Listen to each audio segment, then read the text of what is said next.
Hey Ducks fans, Michael Pollock alongside Long Island Ducks manager Wally Backman as we get set for New York Mets Old Timers Day on August 27th. First, Wally, how special is this day going to be for you to be part of?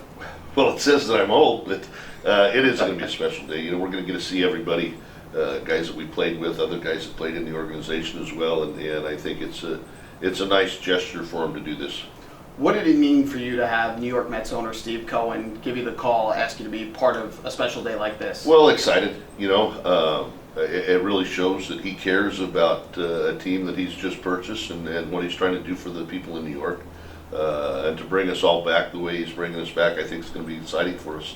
Really, when you think about it, there's going to be so many guys from so many different eras of Mets baseball, but how great is it going to be for you to be back and see so many of your former teammates and guys that are legends in the franchise history? It's going to be fun. You know, it's something that we haven't done before in the past.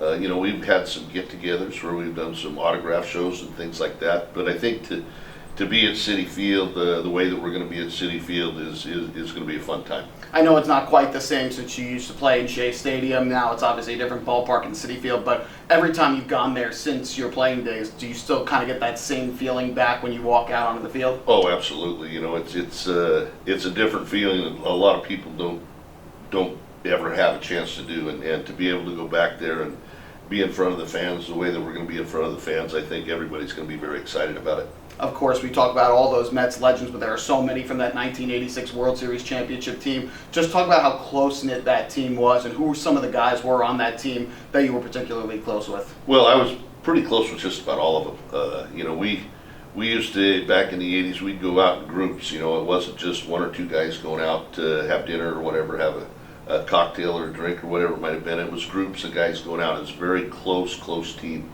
and expected to win every day we went out there. So we took it very personal when we did have a loss, and it showed as it carried over into the next series a lot of times. When you think about that group of guys, was there any sort of memory outside of winning, of course, the World Series that stands out to you from that year's team? Well, I mean, you know, I'm going a little beyond that. I mean, the ticker tape parade was something that was, it's hard to even imagine still, but you know, we had a lot of fun together, the guys, you know, on the field, off the field. But the one thing with the group of guys that were there, like I just said before, we expected to win every day. Of course, when ESPN aired that 30 for 30 documentary on that 1986 Mets team, you were a part of that documentary. How much did you enjoy getting to be part of that, thinking back to those days, and when you finally got to watch the finished product, do you think it lived up? Yeah, I thought the finished product was great. You know, I thought ESPN did a great job on that. You know, it did bring back a lot of memories, a lot of fond memories, and when you think back about all those memories, there's memories that sometimes you just almost forget, but then when it's brought back to you, it's kind of an exciting time. It brings you back to those days. One of your teammates on that 1986 World Series team was Gary Carter. I know you've talked plenty about him in your career and how much you enjoyed being part of that team with him. What made him such a special player on that group and a great friend to you as well? Well, he was such a professional, you know, on the field, off the field, and I really elaborate off the field. He was a great guy on the field too. He led a young pitching staff to a world championship that I don't know how many guys could have ever done that, but Gary was a very special person on the field and off the field, and a great friend of mine. Of course, you talk about all his off-the-field stuff. He would go on and manage a very heavily community-based organization, the Long Island Ducks. 2009, he was the manager here. What does it mean to you to follow in that lineage, be another one of those few that have been named the manager of this great franchise? Right. You know, I mean, to come here after Gary had been here, Bud Harrelson had been here, you're coming in behind people that have been winners. So it was exciting for me to come here and exciting to still be here and go on with the tradition of winning here. You naturally transitioned to Bud Harrelson. He was going to be the next person I talk about. Of course, he was the manager of the inaugural Ducks team, but he was also part of both Mets World Series championship teams. What made him so great as a coach and, of course, as a player on the 1969 team? There's no coach I don't think that I've ever had other than that worked harder than Buddy. You know, I can think at times in spring training and Buddy take me out in the backfield and make me bunt 100, 150 baseballs, you know, every day in spring training. And it really was a big part of my game coming up because in '86 I had 26 bunt hits. So, you know, Buddy worked hard. He did everything hard. He was a great third base coach. Never got to play for him as a manager, but I think a lot of people liked him as a manager as well. But, you know, Buddy as a coach would, you could do no wrong in his eyes, because if you did something wrong on the field, run the bases wrong or whatever, Buddy would take the heat for you. So, Buddy was a great coach and a great friend still. How much have you taken from what he was as a player, a coach, a manager, and instilled that into your managerial career? Well, I think I played the game the same way Buddy did. He played it hard, and that's the way that I feel that the game's supposed to be played by everybody. But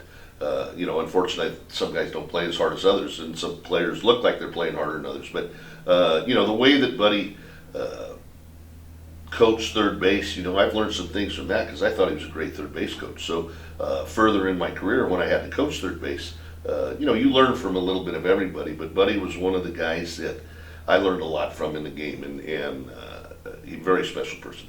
Of course, like Gary, he would go on to manage the Long Island Ducks. First season, 82 wins. You're the only manager in Ducks history that's won more games in one season than Buddy. What did it mean for you to break that franchise record in 2019? Well, the most important thing in 19, it was great to win all those games, but to win the championship was the most important. If we'd have won 10 less games and Buddy still had the record for wins, so be it. The fact that we won a championship showed that it was a team effort, an organizational effort to win that.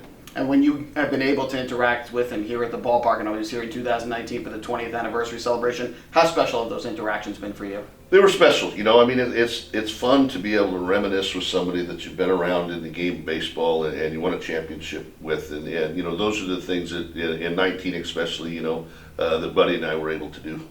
In addition to being able to see all your former teammates, and the great players in franchise history at Old Timers Day, you're going to see the New York fans. And everybody talks about the New York fan base and how either loving or unforgiving they could be. How great have the fans been to you throughout your time playing and now managing in New York? I've always said, everywhere I ever went to play or to manage or whatever, there's no place like New York. There's nothing even close. LA's not even close.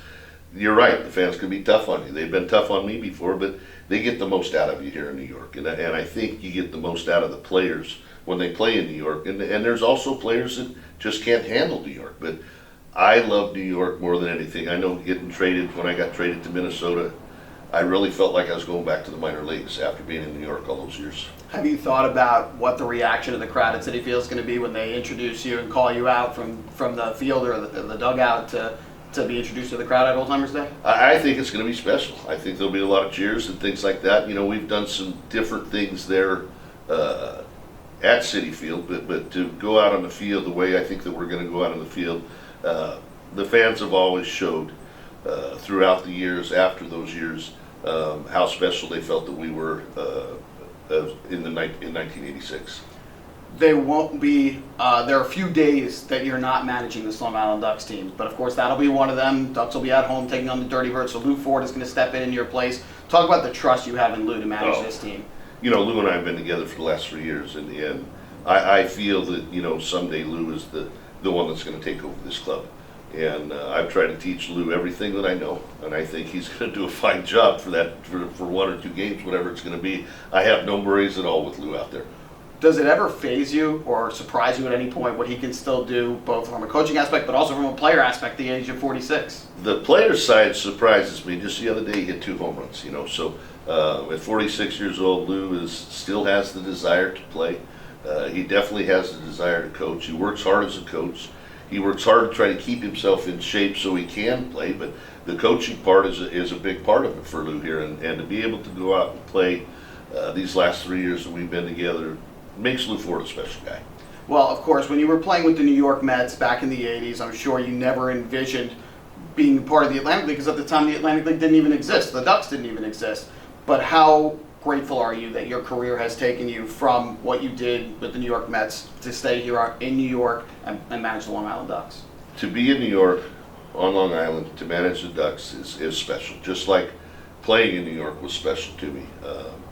In any other league or any other place, I probably wouldn't be manager right now. But being on Long Island here, it's special to be here. The fans are still the same. You got a lot of the Met fans. I talk to them every day. We interact all the time every day. And again, I hear about the 86 team every day from people here. The most important question, though, I believe they're going to be playing an Old Timers game before it. If they ask you to play, are you going out there at second base and swinging the bat? Yeah, I'll probably go out. Nice. Well, I'm sure it's going to be a great day, Wally. Congratulations on being part of this great honor with the New York Mets, and we wish you the best of luck and hope it's a wonderful day for you. Thanks, Mike. I appreciate it. Well, if you can't make it out to Mets Old Timers Day, of course, be sure to catch Wally managing this Long Island Ducks team throughout the rest of this 2022 season. We'll see you back here at the ballpark, Ducks fans.